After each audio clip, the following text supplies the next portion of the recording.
কলো কি এই দাম মেলা পথের ওষুধ দিল, ওষুধ দিলি পরে তাই দিলাম, কোনো কাজ হলো আমার 1000 টাকা খালি গেলি। ও আচ্ছা আচ্ছা, জমি দেখতে গেছিলেন? গাছ এবার লাল হয়ে গেছে, মানে গাছের ভালো হয় নাই না গাছ এবার স্মৃতি কলিয়া জ্বর হয়েছে না পাখা। হ্যাঁ, কিন্তু আসলে যে আমি গেছে বেলায় আলু লাগাইছিলাম 1 বিঘা, 11 খান আলু আনছিলাম, 8 বস্তা আলু হয়েছিল 11 খানে।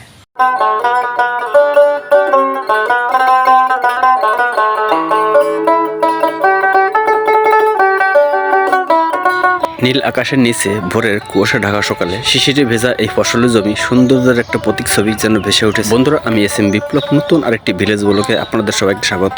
আমি আজকে চলে আসছি গোপালগঞ্জ সদর উপজেলার প্রত্যন্ত অঞ্চলের একটি গ্রামে। এই অঞ্চলের সাধারণ কৃষিজীবী মানুষের জীবনযাত্রা, জীবনধারা, আদিকাল তার সম্পূর্ণ তুলে ধরবো আমি আজকের এই ভিডিওতে। তো আমার ভিডিওটি স্কিপ না করে পুরো ভিডিওটি দেখতে থাকুন এবং আমার ভিডিওর সঙ্গে থাকুন। আলু চাষ থেকে শুরু করে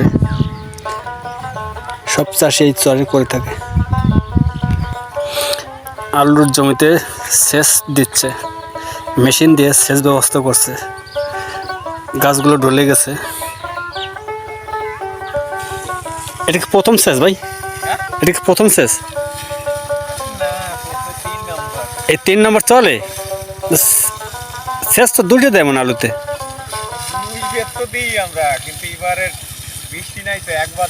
ও এবার বৃষ্টি নাই দেখে 3বার দেওয়া আছে মনে হয়, তাই তো দেখতেছি। এইবার দিলে মনে হয়ে যাবে। হ্যাঁ ঠিকই।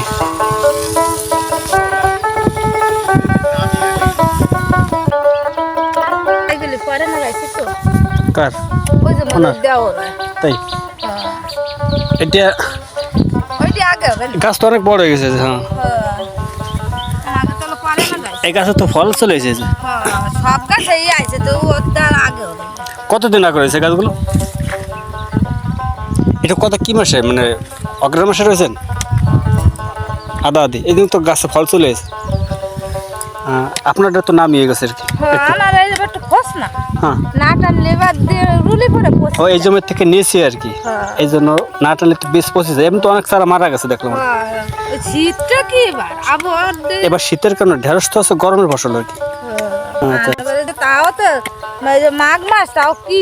হ্যাঁ, এতে গরম পড়লে তো ঢেঁড়সের ফলনটা বাড়ি যাবে আর কি, গাছটাও সুন্দর হবে, সতেজ হবে আর কি। এটা বেশ ভালো, কিন্তু শীতের কারণে জ্বালায় না, তাই না?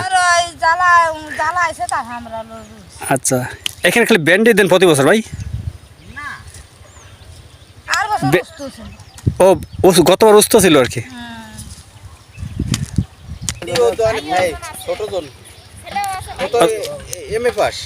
তাই খালি গেলি 1000 টাকা গেল। মানে ও আসে কি বললো? কলো কি এই দাম মেলা পথের ওষুধ দিল, ওষুধ দিলি পরে তাই দিলাম, কোনো কাজ হলো আমার 1000 টাকা খালি গেলি। এই গাছে ওই মানে উস্ত গাছে আর কি 1000 টাকা খালি গেল না? হ্যাঁ। আচ্ছা আচ্ছা, তো এই আপনার তাহলে এবার যে 150 বেশি যে ওষুধটা দিচ্ছেন এটা ঠিক দিচ্ছেন তো? হ্যাঁ, এবার এই পোটেকারই দিচ্ছি, পোটেক ওই মিনি টপ দিচ্ছি, ওই আলুতি দেয় না। এখানে প্রচুর আলু চাষ হয়ে থাকে এই এলাকায়, চরের জমিতে আলু আর আলু। এখানে 50 থেকে 60 বিঘার মতো এখানে আলু চাষ করে থাকে এখানকার কৃষকরা।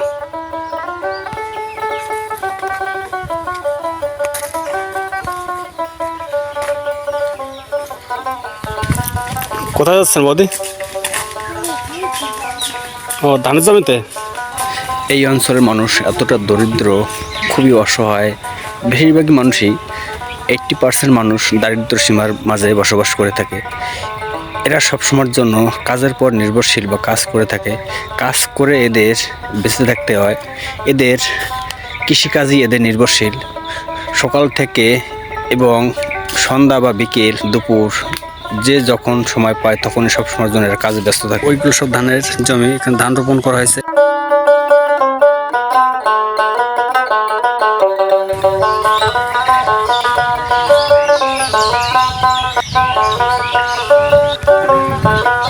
কি পরিমাণ হাঁস দেখেন নদীতে।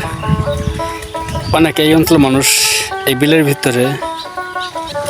ভালো আছেন কাকা? আচ্ছা, ঘাস কোথা থেকে কেটে আনছেন? বিলের থেকে আনছেন? বাড়িতে কি গরু কয়টা আছে?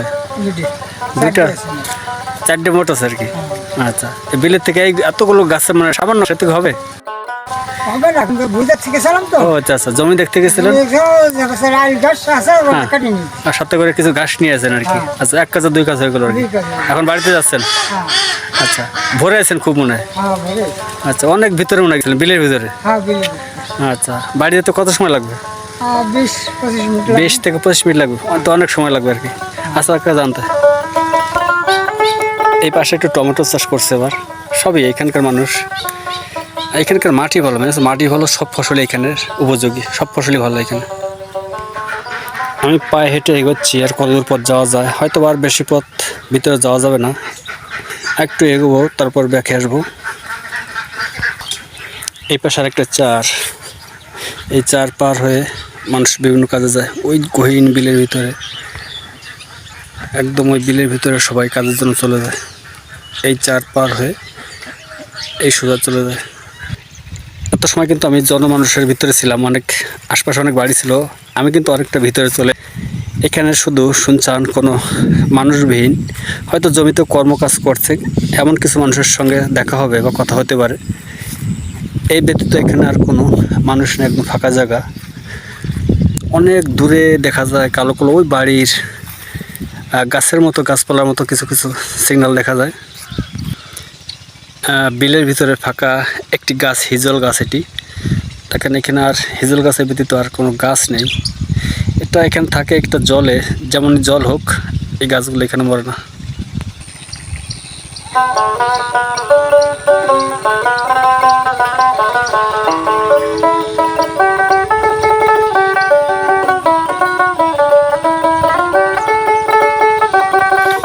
ভালো আছেন কাকা?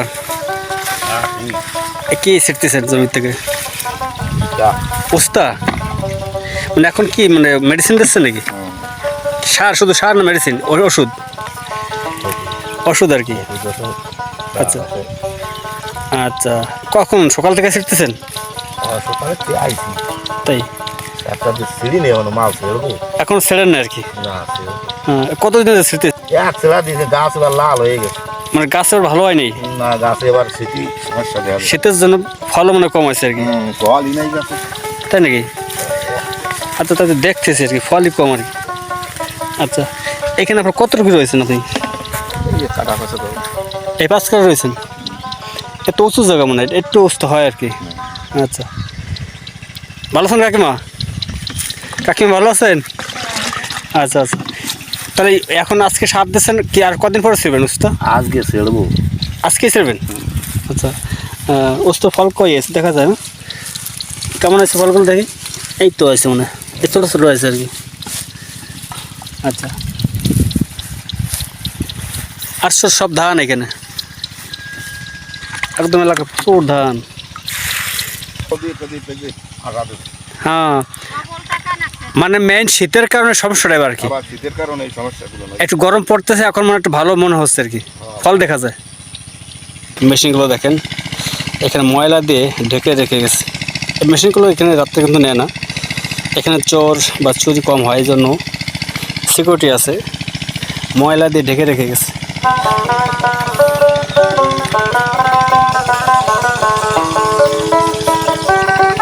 এই অঞ্চলের মানুষের চলাফেরার জন্য একটি তাদের যানবাহন, সেটা হচ্ছে নৌকা। এই নৌকা বেয়ে তাদের সব জায়গাতেই তাদের যেতে হচ্ছে, ফসল থেকে শুরু করে যে কোনো জায়গায় তাদের শহরগঞ্জে যেতে হলে এই নৌকাই তাদের একমাত্র যানবাহন। এই ভাইরা যাচ্ছে 2 থেকে 2.5 কিলোমিটার এই নদী বেয়ে তাদের জমিতে, ফসলের জমিতে তাদের কাজ করার জন্য ছুটে চলছে এই শাখা নদী দিয়ে।